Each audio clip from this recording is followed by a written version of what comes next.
ভ্রমণ সাহিত্য কি? পাঠকারীর মানস ভ্রমণ না হলে সার্থক ভ্রমণ সাহিত্য হয় না। প্রাচীনকাল থেকেই মানুষের অনুসন্ধিৎসা তাকে তার পরিচিত ভৌগোলিক, সামাজিক জীবনবৃত্তের বাইরে বারবার ঠেলে দিয়েছে।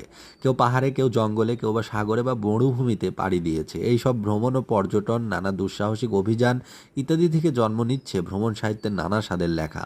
ভ্রমণ বৃত্তান্ত যিনি সাহিত্য মূল্যে মূল্যবান করতে চান, তাকে এক নিরপেক্ষ সহৃদয় মানসিকতা নিয়ে স্থান, কাল, পাত্র পাত্রীদের দেখতে হয়। বাংলায় এ ভ্রমণ কাহিনীর বিশেষ দৃষ্টান্ত সঞ্জীবচন্দ্র চট্টোপাধ্যায়ের পালামৌ এবং অতুলচন্দ্র গুপ্তের নদীপথে। দেবেন্দ্রনাথ ঠাকুর থেকে দেখলে রবীন্দ্রনাথ, স্বামী বিবেকানন্দ, নবীনচন্দ্র সেন প্রমুখ অনেকেই এই শাখাটিকে উল্লেখযোগ্য সমৃদ্ধি দিয়েছেন। রবীন্দ্রনাথের রাশিয়ার চিঠি, নবীনচন্দ্র সেনের প্রবাসের পত্র, জলধর সেনের হিমালয় প্রভৃতি বাংলায় লেখা ভ্রমণ বৃত্তান্ত বা কাহিনীর জনপ্রিয় কয়েকটি উদাহরণ।